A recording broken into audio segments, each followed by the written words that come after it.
I was very determined to have a Michael in the car. I talked with Willie Weber. I tell him, very happy to sign the deal with you, but not agreement with Jordan. And Monday in London, Michael and Willie arrive in my house and sign the contract. We did a test, I think, at Silverstone South, and yeah, it stood out a mile. My lawyers have advised me that we have 2 signed legal agreements with Michael Schumacher. We're fighting all night with Bernie.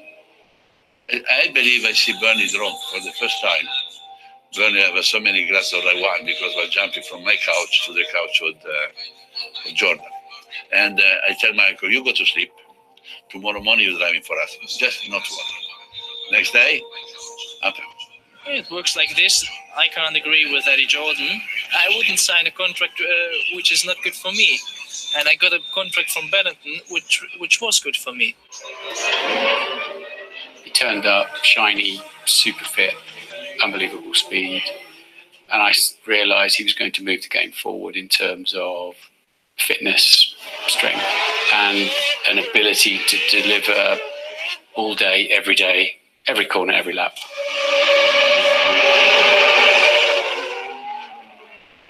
Schumacher was immediately competitive, and he soon developed a fierce rivalry with reigning world champion Ayrton Senna. You know, he was in a battle with Ayrton. You know, they were pretty tough competitors. Ayrton, after 10 laps, he started to play a game. And once there was a situation, he let me pass, came in a slipstream and passed me back. Just to do it like this, that somebody else can overtake me. He couldn't finish.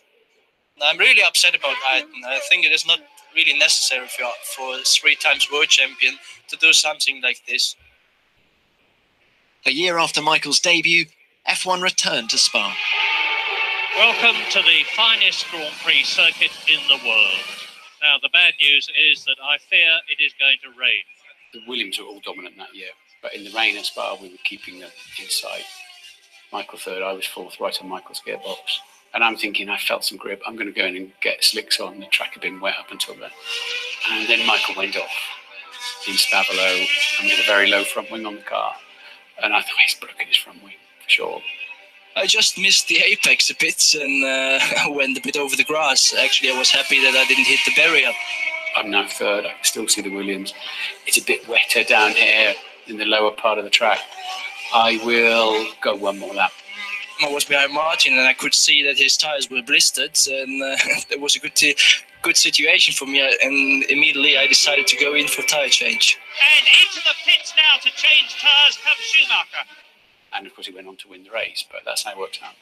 23 years old, the youngest Grand Prix winner for a long, long time. The first win ever for Michael Schumacher. Oh, yeah, I did it, he said.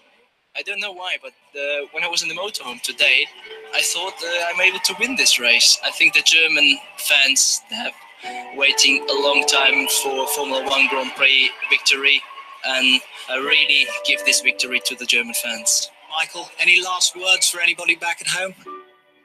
I think my parents want to say just hello to them.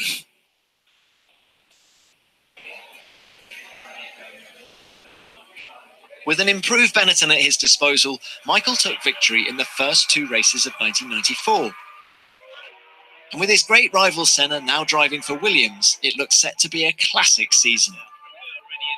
Sadly, at Imola, both Austrian rookie Roland Ratzenberger and Ayrton Senna lost their lives. The 1994 San Marino Grand Prix has been won by Michael Schumacher, but in circumstances that I'm sure he will not be at all happy about. Never really spoke about it, but I know it affected him deeply. He was hit emotionally by it for quite a while. Just win the race, but I can't feel satisfied. Can't feel happy.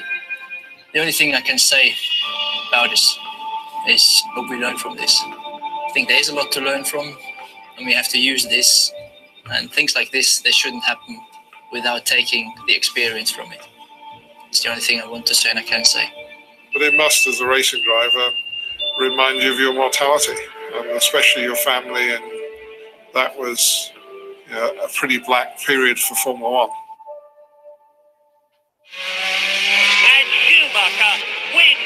Schumacher dominated the rest of the year, but a series of mid-season incidents for Michael and the Benetton team meant he entered the final round just 1 point ahead of Damon Hill.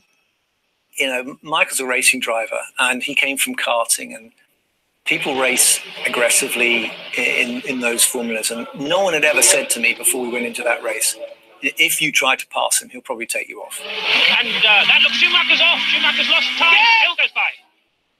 Oh, out goes Schumacher. The German is out of the Australian Grand Prix, and Damon Hill only has to keep going to be world champion. I wasn't prepared for what happened. I never expected him to close the door on me. But in his position, what would I have done? I don't know. Damon Hill retires from the Australian Grand Prix, and the 1994 World Championship has been won by Michael Schumacher. I couldn't understand, if you were that talented and that's brilliant, why you want any extra help. You know, these guys at the front, they try and get every advantage they can, and sometimes they overstep the mark. It was a very great battle between me and Damon. It has been a great rival, but nevertheless, the feeling about the championship, winning the championship, it's a dream. He was uncompromising and also risk-taking. I think that was just his approach to motor racing. In his moment